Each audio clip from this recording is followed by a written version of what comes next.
नमस्कार, स्वागत है आपका न्यूज स्टेट पर। मैं हूं आपके साथ में ऋतु तोमर। जीवन की हर घटना ग्रहों की चाल और राशियों के स्वभाव पर आधारित होती है। 2025 में किन ग्रहों की चाल बदलेगी, किन राशि के जातकों की किस्मत चमकेगी, अपने खास प्रोग्राम 2025 भविष्यवाणी में देश के बड़े ज्योतिषाचार्यों की जुबानी आपको बताएंगे 2025 की सबसे सटीक भविष्यवाणी। ज्योतिष शास्त्र में 12 राशियों के साथ 9 ग्रहों का जिक्र है, जिनका हमारे जीवन के हर एक घटना के पीछे अहम रोल होता है। किसी भी देश प्रदेश की प्रगति, उन्नति, लोगों के जीवन में यश, अपयश, सांसारिक सुख सुविधा सब ग्रहों की चाल पर निर्भर है। 2025 में विश्व में हिंदुस्तान की स्थिति क्या होगी, क्या कुछ नया होगा, जानते हैं काशी के प्रसिद्ध ज्योतिषाचार्य से। राशियों का प्रभाव सबके ऊपर पड़ता है, चाहे वो देश हो, चाहे वो मनुष्य हो, चाहे वो प्रधानमंत्री हो, चाहे एक छोटा रिक्शे वाला हो, सबके ऊपर राशियों का प्रभाव पड़ता है। इस बार जो प्रवेश कर रहा है, प्रवेश का जो समय है 12 बजे के बाद ही प्रवेश करता है अंग्रेजी के हिसाब से। तो 12 बजे के बाद की जो लग्न कुंडली हम लोग ने बनाई है, उसमें हमने देखा लग्न भाव में केतु बैठा हुआ है, वो भी बुध के राशि में बैठा हुआ है। बुध के राशि में बैठने से केतु का प्रभाव उत्तम रहेगा, अच्छा प्रभाव आएगा, देश भी अच्छा रहेगा और देश की सारी संपदाएं भी अच्छी रहेंगी।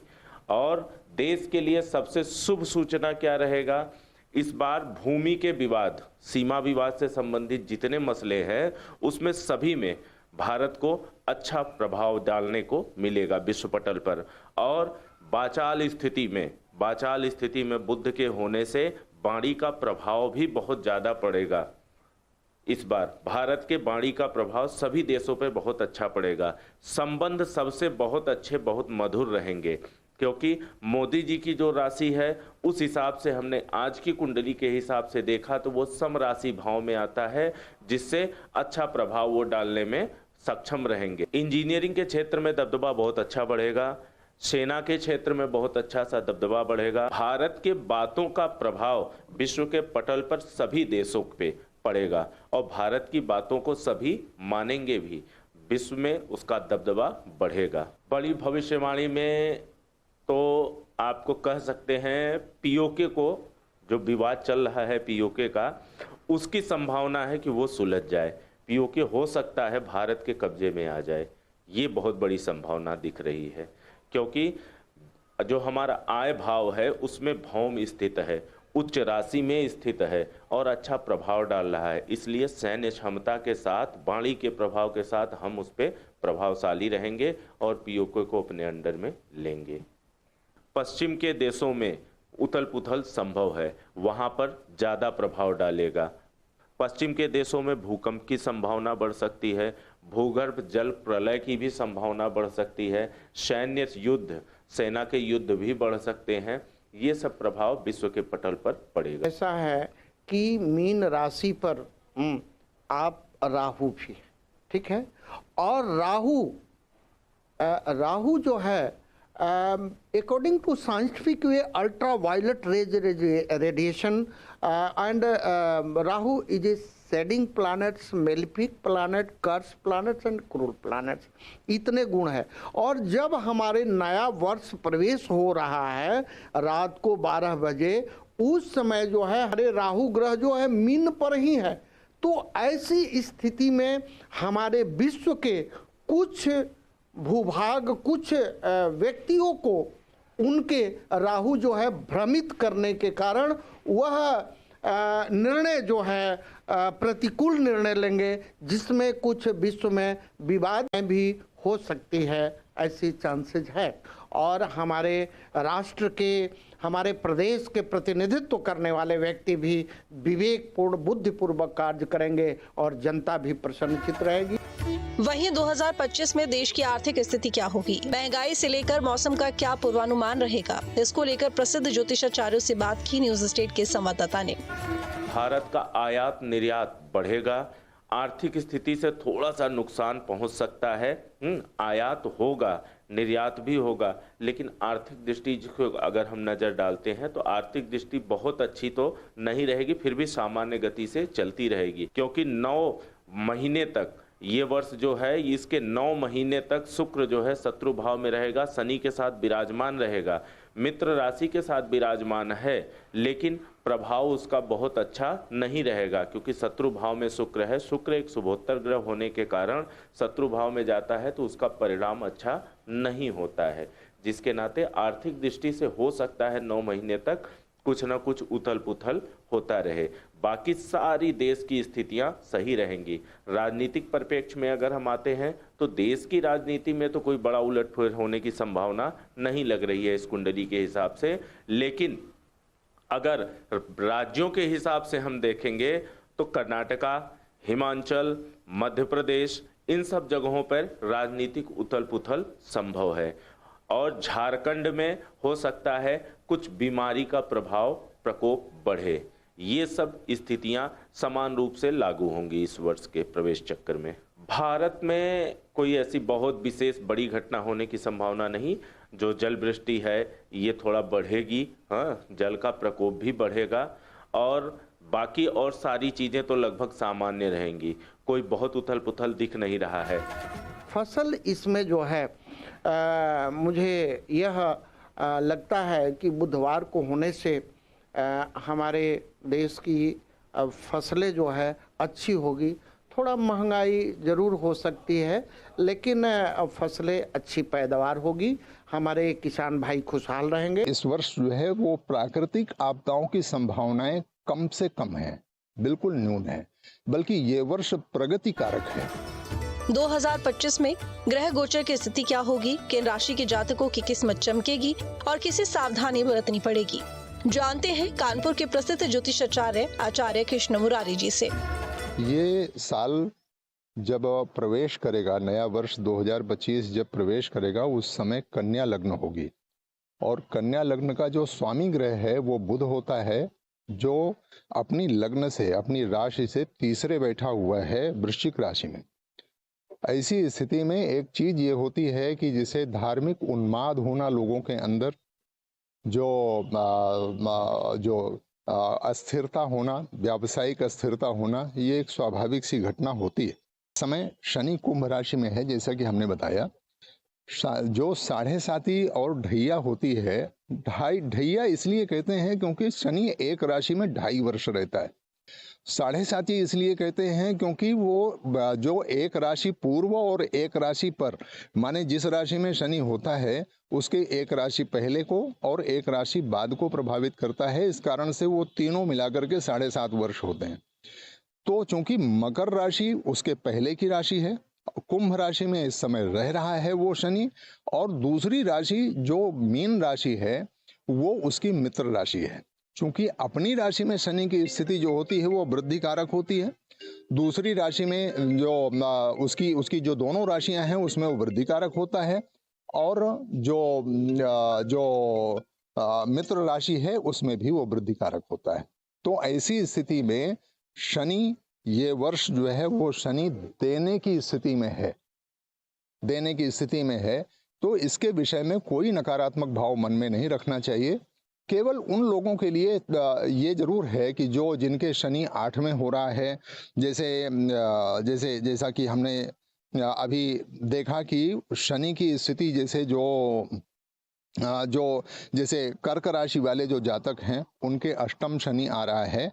ऐसी स्थिति में कर्क राशि वालों को थोड़ा सा अपने स्वास्थ्य का ध्यान रखना होगा और अपने कार्य क्षेत्र में अपने मन को संतुलित बनाए रखना होगा।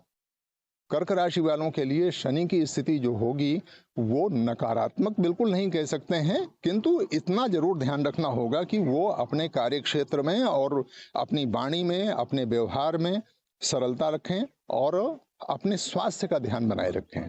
केवल इतनी सी बात है। बाकी शनि इस वर्ष जो है पूरे वर्ष केवल देने की स्थिति में होगा, कुछ भी हानि नहीं पहुंचाने की स्थिति में।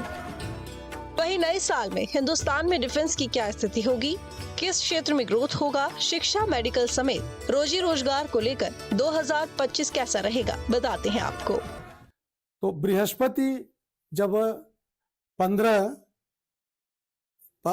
मई को वो भी अपनी राशि बदल करके मिथुन राशि में जा रहे हैं, लेकिन मिथुन राशि में वो बहुत दिन तक नहीं रहेंगे, क्योंकि सामान्यतया बृहस्पति 12-13 महीने रहते हैं, लेकिन इस बार वो केवल अक्टूबर तक ही उसमें रहेंगे और वो 3 राशियां बदलेंगे।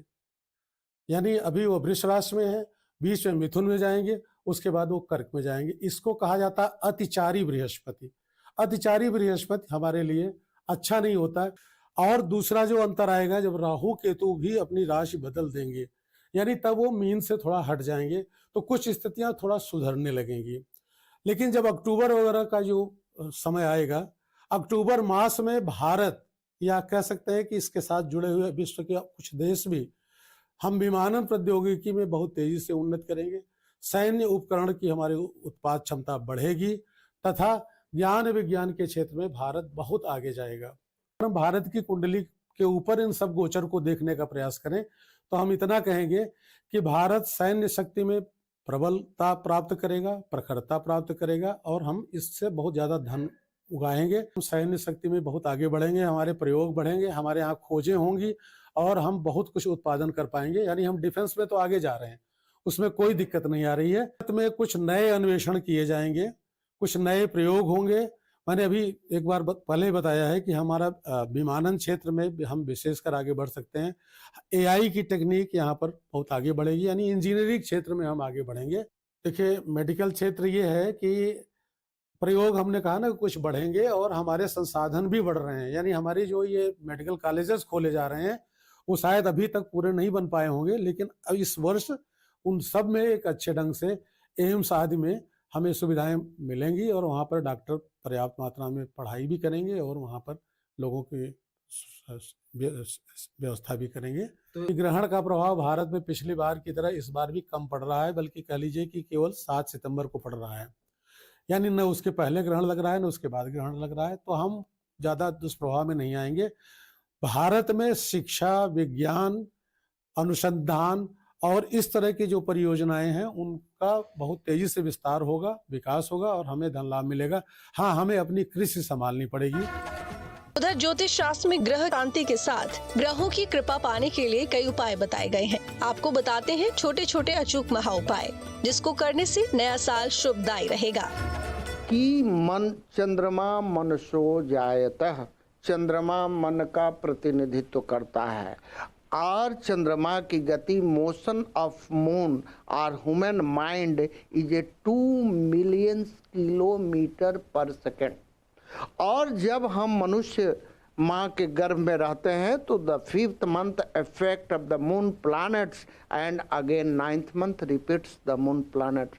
मैं सभी भारतवर्ष के ही नहीं, पूरे विश्व के सभी भाई बहनों से मैं हाथ जोड़कर आपके चैनल के माध्यम से मैं विनम्र रूप से कहना चाहता हूँ कि शांति शांति ओम शांति। अपने मन को शांत रख करके ह्रीम और ह्रौंग मंत्र का जप करें और देखिए कि आप ये 2025 का आपका नव वर्ष कैसा जा रहा है। बहुत नहीं बड़ा मंत्र करना है, ओम ह्रौंग सूर्याय नमः। ठीक है, रविवार के दिन हम एक जल लें ताम्र के पात्र में और उसे में थोड़ी रोरी डाल दें, एक गुलाब या अन्य लाल पुष्प डाल दें और सूर्य को अर्पण करें।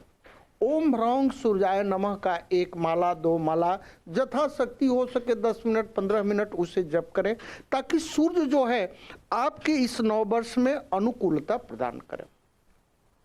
चंद्रमा को हम ले रहे हैं। चंद्रमा के लिए क्या करना चाहिए? चंद्रमा जो है ओम चंद्रमसे नमः कीजिए, नहीं आप और अच्छे से करना चाहिए, ओम श्रांग श्रींग श्रौंग स चंद्रमसे नमः। वैदिक मंत्र संस्कृत में है, तमाम लोग नहीं कर सकते हैं, लेकिन कुछ नहीं आता है तो ओम चंद्रमसे नमः कीजिए और एक सफ़ेद जल लीजिए, उसमें जो है एक सफ़ेद पुष्प आप डालिए, सफ़ेद चंदन डालिए और चंद्रमा को जो है आप अर्पण करें।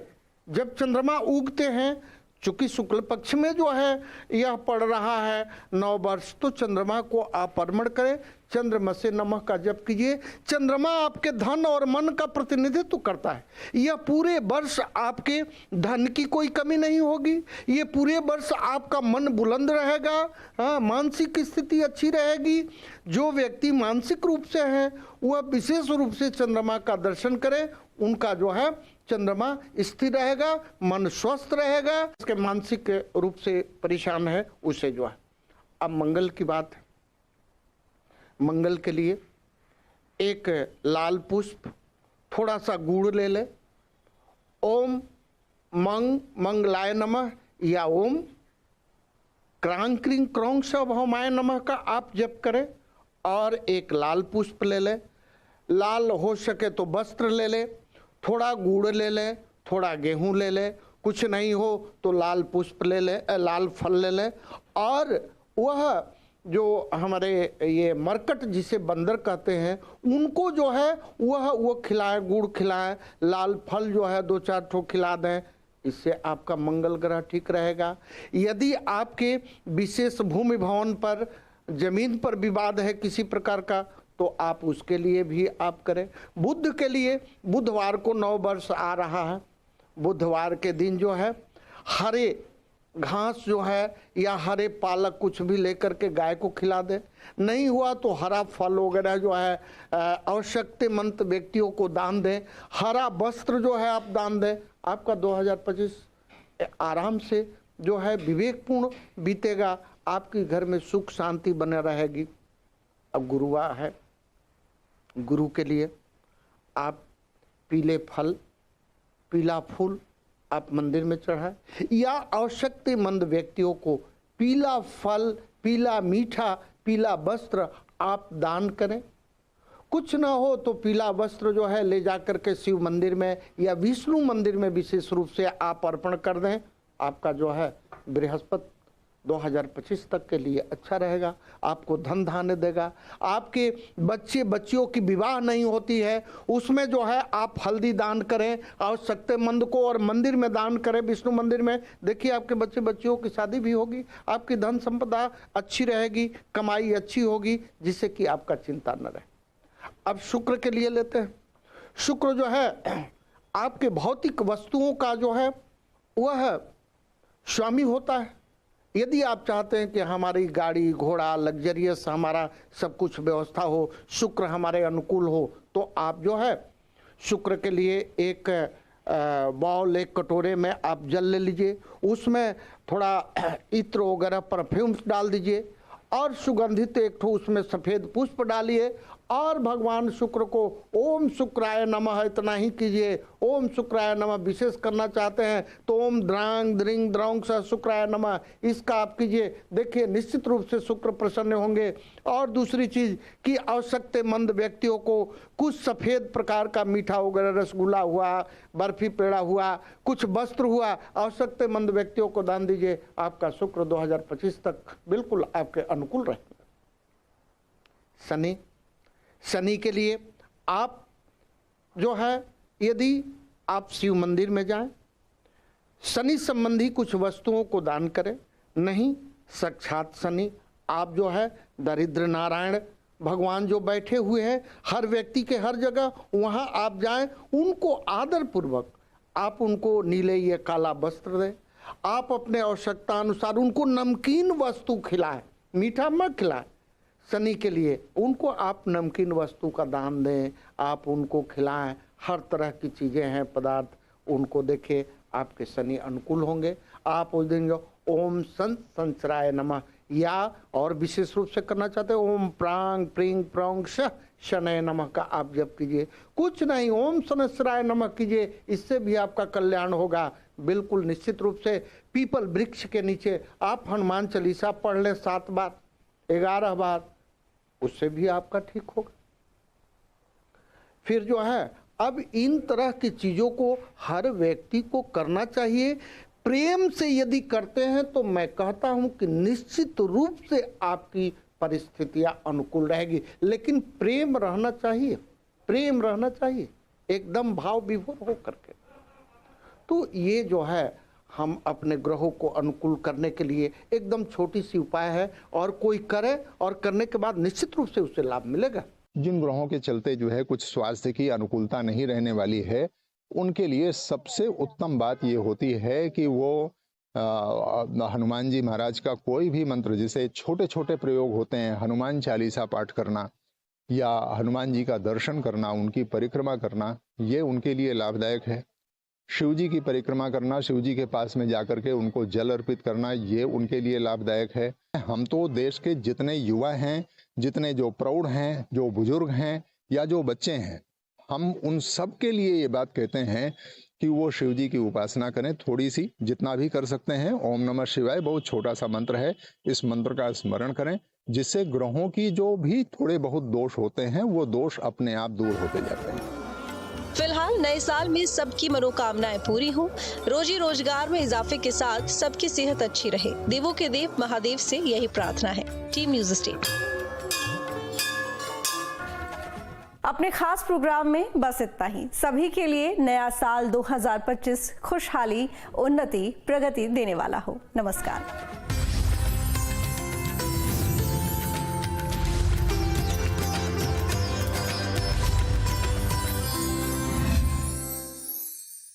अधिकांश लोगों की